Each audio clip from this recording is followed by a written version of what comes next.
And now, let's move on for our high knees.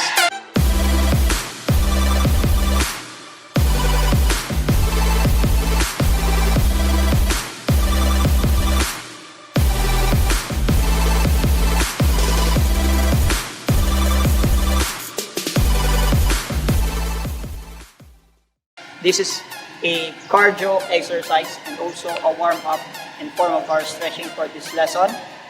So for this, we need to place our heel like this, close to our abdomen para lang tayong tumatakbo in place. Okay? So high knees, you can do also another figure like placing your palm down and tap by your knees. Or pwede rin natin gawin like running position. Okay? We will do that for 30 seconds. Timer in 3, 2, 1.